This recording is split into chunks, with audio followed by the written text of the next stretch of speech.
एक बार फिर से स्वागत करते हैं आपका हमारे चैनल एग्जाम सभा में। और आज हम एक बार फिर से डिस्कस करने वाले हैं one of the most important topic for modern history, वो है आपका कॉन्स्टिट्यूशनल असेंबली।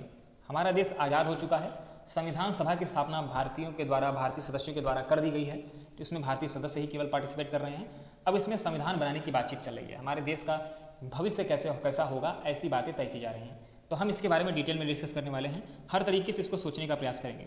तो सबसे पहले संविधान सभा का जो आइडिया था वो पहली बार 1934 में एम एन रॉय के द्वारा दिया गया था, प्रपोज किया गया था। लेकिन जो एक्चुअल रिफॉर्म था 1946 में कैबिनेट मिशन प्लान के तहत बनाया गया था। अब समझते हैं कि बैकग्राउंड क्या है, उसको समझ लेते हैं। यहाँ पे बैकग्राउंड तो एम एन रॉय ने आइडिया पेश किया था 1934 में। डिमांड जो है वो आपका ऑफिशियली 1935 में कांग्रेस पार्टी के द्वारा स्वीकार की गई थी। एम एन रॉय ने पेश किया था और इस डिमांड को कांग्रेस ने भी स्वीकार किया था, अच्छा लगा कांग्रेस को भी। 1940 में अगस्त में ये आपका इस ऑफर को एक्सेप्ट कर लिया गया था अंग्रेजों के द्वारा कि हाँ ऐसा कुछ हो सकता है। सदस्यों की बात किया जाए तो इसमें इनडायरेक्ट चुनाव के द्वारा सदस्यों को चुना जाता था। प्रदेशों द्वारा सिंगल ट्रांसफरेबल वोट के द्वारा प्रोपोर्शनेट रिप्रेजेंटेशन, जैसे आज के में राष्ट्रपति का चुनाव होता है ना, तो उसमें एकल संक्रमणीय पद्धति, हिंदी में इसको बोलते हैं, सिंगल ट्रांसफरेबल जो वोट होता है उसके द्वारा प्रोपोर्शनेट रिप्रेजेंटेशन के द्वारा चुनाव होता था। उसी समय सदस्यों का चुनाव ठीक उसी तरीके से होता था। संविधान सभा है, संविधान लिखने के लिए गठित कर दी गई, मतलब संविधान सभा भारत का संविधान लिखने के लिए एक जिम्मेदार संस्था बनाई गई। कंपोजिशन की बात करेंगे कि मतलब इसमें कितने लोग थे, कब कितने सदस्य थे, कैसा इसमें कार्यकाल चला, कौन चेयरमैन बना। तो शुरुआत में इसमें 389 सदस्य से 389 थे, लेकिन जब पार्टीशन हो गया, भारत का विभाजन हो गया, तो इसमें केवल 299 सदस्य बचे। बाकी अगर इसमें जोड़िए तो 90 सदस्य जो है वो आपका पाकिस्तान में अलग देश बनने के बाद उनकी कोई कार्यपद्धति नहीं समझ में आई, या फिर आप कह सकते हैं कि उनका कोई महत्व ही नहीं रह गया। 229 सदस्य जो थे वो आपका ब्रिटिश प्रोविंस प्रदेशों के थे और 70 आपका प्रिंसली स्टेट के थे, मतलब जहाँ पर राजा राज करते थे, महाराजा होते थे, उन स्टेट में आपका 70 सदस्य थे। डॉक्टर सच्चिदानंद सिन्हा की बात किया जाए तो वो पहले अस्थायी चेयरमैन बने। उसके बाद राजेंद्र प्रसाद इसके चेयरमैन कह सकते हैं या प्रेसिडेंट कह सकते हैं, संविधान सभा के प्रेसिडेंट बने। हरेंद्र कोमर मुखर्जी की बात करें तो ये आपका वाइस प्रेसिडेंट बने। अगर आगे बात की जाए तो बी एन राव की बात किया जाए तो बी एन राव संवैधानिक एडवाइजर बने थे। ठीक है, अब थोड़ा सा डिस्कशन आगे बढ़ाते हैं। अब कॉन्स्टिट्यूशनल असेंबली में कुछ प्रमुख बातें हैं जिसको यहाँ पे आपको और समझना चाहिए, जैसे कि when did the constitutional assembly first meet, पहली बार जो कॉन्स्टिट्यूशनल असेंबली की मीटिंग हुई थी वो कहाँ हुई थी। तो असेंबली की फर्स्ट मीटिंग जो हुई थी वो आपका 9 दिसंबर 1946 में हुई थी। Was there any role of Muslim League in formation of constitution of India, क्या भारत के संविधान बनाने में मुस्लिम लीग का कोई भी योगदान था? नहीं था। There is no role of playing the Muslim League in the constitutional assembly as they boycott the meeting, ठीक है, citing and demand the partition, क्योंकि उन्होंने मीटिंग को बाइकआउट कर दिया था। उसके साथ साथ उन्होंने पार्टीशन की मांग की थी कि हमें एक अलग से देश चाहिए। What is the objective resolution concern with the constitution assembly, objective resolution क्या होता था अगर बात किया जाए हमारे संविधान में, तो ऑब्जेक्टिव रिजोल्यूशन जैसा क्या था? तो objective resolution in reach the aspiration the value of constitution makers, under this the people of India were guaranteed social, economic and political justice, equality and fundamental rights. तो ये जो रिजोल्यूशन था उसमें ये बात कही गई कि यह श्योर किया जाए, यह गारंटी की जाए कि हमारे देश के लोगों को एक समान social, economic, political justice, equality और फंडामेंटल राइट ये सभी प्राप्त हों। थोड़ा सा आगे बढ़ते हैं। इसमें हम पढ़ने वाले हैं कि कमेटी जो कि कॉन्स्टिट्यूशनल असेंबली के अंतर्गत थी, अलग अलग कमेटी थी आप जानते हो, लेकिन यहाँ पे जैसे ड्राफ्टिंग कमेटी किसके द्वारा गवर्न की जा रही थी? बी आर अम्बेडकर के द्वारा। Union constitutional committee Jawaharlal Nehru के द्वारा हेड की जा रही थी। यूनियन पावर की कमेटी जवाहरलाल नेहरू के द्वारा हेड की जा रही थी। स्टेट कमेटी जो है जवाहरलाल नेहरू के द्वारा हेड की जा रही थी। स्टीयरिंग कमेटी की बात किया जाए तो वो आपका डॉक्टर राजेंद्र प्रसाद के द्वारा हेड की जा रही थी। रूल ऑफ प्रोक्योरमेंट कमेटी जो थी राजेंद्र प्रसाद के द्वारा हेड की जा रही थी। प्रोविंशियल कॉन्स्टिट्यूशनल कमेटी जो है सरदार पटेल के द्वारा गवर्न की जा रही थी। Advisory committee on fundamental right, minority and जो भी ट्राइबल एंड एग्जीक्यूटेड एरियाज़ हैं उसके लिए जो आपका एडवाइजरी कमेटी बनी थी उसके कुछ सदस्य थे, जैसे कि fundamental rights for sub committee जो थी वो आपका आचार्य कृपलानी उनके अंतर्गत थी। माइनॉरिटी सब कमेटी जो थी आपका H.C. मुखर्जी के अंतर्गत थी।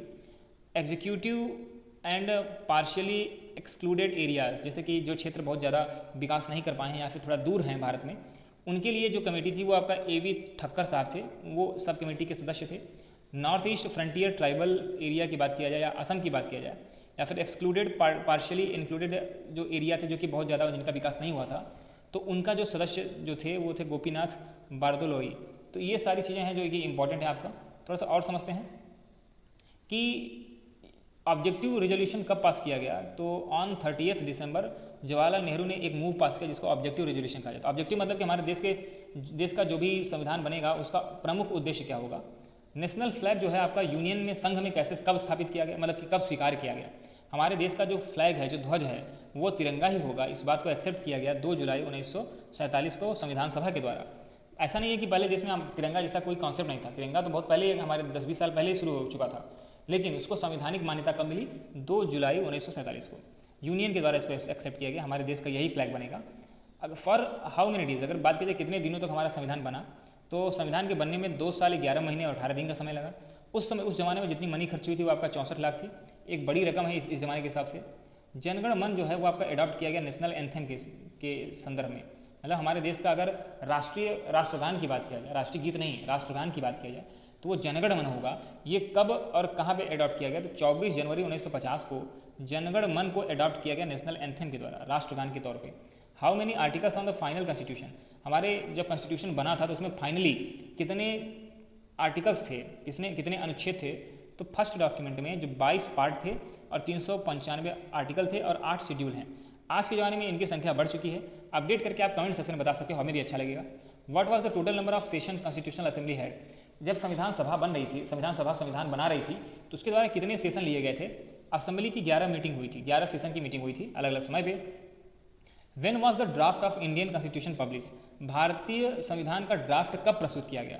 तो ये आपका ड्राफ्ट का मतलब होता है कि एक ऊपर जो बातें लिखी जाती हैं, मतलब कि हमारा संविधान कुछ इन मुद्दों पे बने वाला है। तो ये जनवरी 1948 में इसका ड्राफ्ट जो है वो आपको स्वीकार किया गया था, पब्लिश किया गया था। Countries man were ask for their feedback and input in 8 month, 8 महीने में पूरे देश के लोगों से अपना सुझाव देने के लिए कहा गया। What is the date of last session, अगर अंतिम सेशन की बात किया जाए तो 14 से 26 नवंबर 1949 को अंतिम सेशन हुआ था। द कॉन्स्टिट्यूशन वॉज पास्ड, और 26 नवंबर 1949 को ही भारत का जो संविधान है उसको पास कर दिया गया था और उसको स्वीकार कर लिया गया था 26 नवंबर 1949 को। उसके कई पार्ट को आपका 49 को स्वीकार किया गया था, लेकिन पूर्ण रूप से हमारे देश का जो संविधान है उसको स्वीकार करने की डेट जो है वो 26 जनवरी 1950 को है, जिसको हम गणतंत्र दिवस के तौर पर भी मनाते हैं। थोड़ा सा आगे बढ़ते हैं और डिटेल में जाने की कोशिश करते हैं, कुछ अच्छी बातों को और समझने की कोशिश करते हैं। तो इसमें जो कुछ प्रमुख बातें हैं कि when did the constitution of India become force, हमारा देश का संविधान जो है वो आपका फोर्स में कब आया? तो constitutional came into the force in 26 जनवरी 1950 को, विच इज सेलिब्रेटेड एज गणतंत्र दिवस, इसको मैंने बता ही दिया। थोड़ा सा आगे बढ़ते हैं, कुछ और प्रमुख बातें हैं जो कि इसके द्वारा हमें जानी चाहिए। संविधान सभा, इसकी कुछ लोग आलोचना क्या मानते हैं उसको समझना चाहिए और इसको जानना चाहिए कि कभी कभी हेल्थी जो क्रिटिसिज्म होती है वो अच्छी होती है, नहीं तो आदमी निरंकुश हो जाता है। अगर सब कुछ अच्छा ही होने लगे तो भगवान नहीं बन जाएगा, तो इंसान भगवान कैसे बन सकता है? यह रिप्रेजेंटेटिव बॉडी नहीं थी, मतलब इसमें जो सदस्य आए थे वो डायरेक्ट चुनाव के द्वारा नहीं आए थे, तो इसमें थोड़ा सा शक होता है कि ये हमारे देश के लोगों की परिस्थिति को कैसे समझेंगे। सदस्य एडल्ट फ्रेंचाइजी के द्वारा नहीं चुने गए। एडल्ट फ्रेंचाइजी मतलब कि ऐसे युवा जिनको चुनाव में लोगों को वोट देने का अधिकार होता है, उनके वोटिंग के द्वारा ये नहीं आए थे। लीडर जो थे वो आपका पॉपुलर सपोर्ट नहीं था, क्यों? क्योंकि वो चुने नहीं जाते थे। संविधान बनाने में अधिक समय लगा, ऐसा लोगों का मानना है, लेकिन कहीं कहीं यह भी तर्क मिलता है कि इतनी विविधता है, इतना डाइवर्सिटी है इस देश में कि इतना समय लगना लाजमी है। आप पाकिस्तान का संविधान उठा के देख लो, 6-7 साल लग गया बनने में, फिर भी अच्छे से नहीं बन पाया, डेली लड़ाई होती है। सॉवरेन बॉडी जो थी वो आपका नहीं थी, ठीक है, मतलब कि ये एक संप्रभु बॉडी, मतलब कि इसमें जैसे ऑटोनॉमी बॉडी कहते हैं ना, बॉडी की ऑटोनॉमी होना, तो ये एक ऑटोनॉमस बॉडी नहीं थी, लेकिन ये काम स्वतंत्र होकर ही करती थी। इसमें कोई किसी का जो बीच में कर दिया जाए इंटरप्शन नहीं हुआ करता था। भाषा इसकी थोड़ा जटिल है, इसको आम आदमी के समझ के बाहर है। अगर आप संविधान पढ़ने बैठ जाओ तो उसकी जो भाषा है थोड़ा सा टफ लगती है, आम आदमी के समझ के बाहर होती है, तो पढ़े लिखे लोग ही इसको जटिल की संज्ञा दे देते हैं, सामान्य भाषा में नहीं देखी जा सकती है। कांग्रेस जो है इसका डोमिनेंस ज़्यादा देखने को मिलता है। ऐसा माना जा सकता है कि कांग्रेस जो है उसकी डोमिनेंस जो है वो बहुत ज़्यादा है, परंतु प्रदेशों में भी कांग्रेस ही थी, क्योंकि आप जानते हो कि कांग्रेस ही रिप्रेजेंट कर रही थी, तो प्रदेशों से ये लोग आए थे चुन करके संविधान सभा के सदस्य, तो यह लाजमी है कि कांग्रेस ही उसमें सबसे बड़ी पार्टी थी, तो कांग्रेस के सदस्य ही डोमिनेट करेंगे। ऐसा भी आरोप लगता है कि ये एक हिंदू डोमिनेंस वाला संविधान है, लेकिन जैसा कि आप जानते हैं कि मुस्लिम जो है, मुस्लिम कम्युनल आधार पर ही पाकिस्तान क्यों बना था? पाकिस्तान मात्र मुस्लिम आधार पर ही बना था, तो बचता कौन है? हिंदू मेजॉरिटी ही तो बचती है, तो आखिर किसका लक्षण दिखाई देगा? हिंदू डोमिनेशन का लक्षण दिखाना लाजमी है, क्योंकि पाकिस्तान जो है वो आपका मुस्लिम मेजॉरिटी के आधार पर ही बनाए गए प्रदेश या बनाए गए देश था, ठीक है। तो यह संभव है कि हिंदू मेजॉरिटी या हिंदू डोमिनेंस दिखाई दे। अगली वीडियो में हम डिस्कस करेंगे माउंट बेटन के प्लान के बारे में कि उसने कैसे भारत की स्वतंत्रता के लिए प्लान किया, उसने क्या क्या 3 जून का प्लान किया था, उन सभी बातों को डिस्कस करेंगे अगली वीडियो में। इसी तरह के वीडियोस को देखने के लिए हमारे चैनल को सब्सक्राइब करना न भूलें। धन्यवाद।